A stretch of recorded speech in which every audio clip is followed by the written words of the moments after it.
ছোট ছোট গাছে থোকায় থোকায় ঝুলছে মালটা।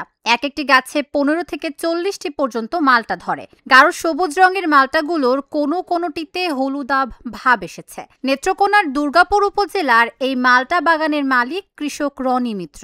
মালটা চাষ করে সফলতা পেয়েছেন তিনি। বিজয়পুর গ্রামের এই কৃষক একসময়ের পরিত্যক্ত কয়লা ডিপোতে গড়ে তুলেছেন সবুজ মালটা বাগান। এই বাগানে 500টির মতো চারা আছে, মালটা চারা।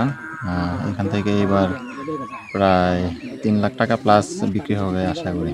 পতিত জমিকে কাজে লাগিয়ে গড়ে তোলা এই বাগানে 500টি গাছে ফল ধরেছে। এই বাগানের মালটা খুব রসালো আর খেতে ভীষণ মিষ্টি। ফলন ভালো হওয়ায় এই মৌসুমে প্রায় 3 লাখ টাকার মালটা বিক্রির আশা করছেন এই কৃষক। অনাবধি টাকার বলে উদ্বুদ্ধকরণের মাধ্যমে এই বাগানটি করানো হয়।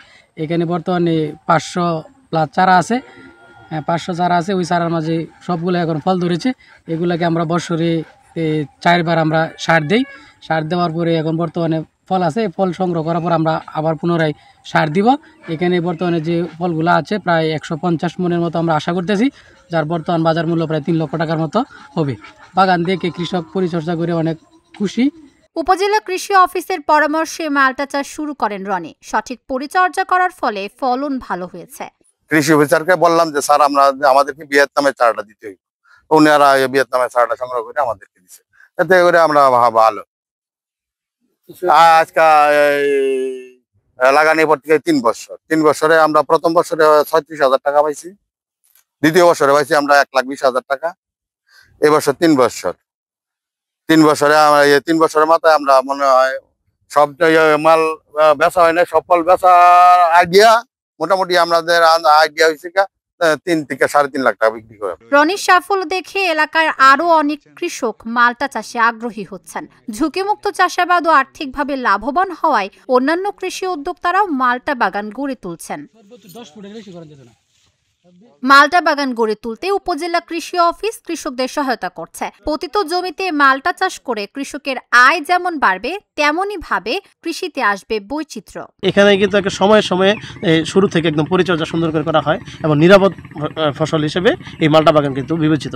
বিভিন্ন সময় এখানকার মানুষরা বেড়াতে আসতেছেন, তারা এই বাগানটি দেখতেছেন এবং দেখে উদ্বুদ্ধ হচ্ছেন যে নিরাপদ ফসল কাকে বলে। এই মালটা দেখেন, আমরা কিন্তু প্রায় 1 মাস আগে থেকে সংগ্রহের 1 মাস আগে থেকে বলছি যে কোনো ধরনের সার কীটনাশক দেওয়ার কোনো প্রয়োজন নাই।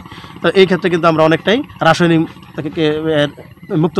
আমরা এই জন্য বাজারে অন্যটার চাহিদা যেরকম থাকে, আমরা যদি এটা প্রচার করতে পারি আর সুন্দরভাবে, তাহলে কিন্তু আমাদের এই কৃষক ভাই তাহলে আরও তার প্রচারও পাবে এবং তার ব্যবসায়িক দিকটাও আরও সামনে আগাবে।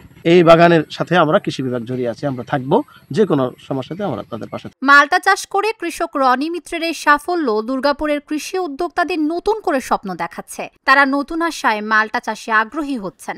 কৃষি সংশ্লিষ্টরা বলছেন, সঠিক পরিচর্যা করে ভালো ফলন পাওয়ার মাধ্যমে নতুন উদ্যোক্তাদের ভাগ্যের পরিবর্তন হবে। Dhaka journal, news desk.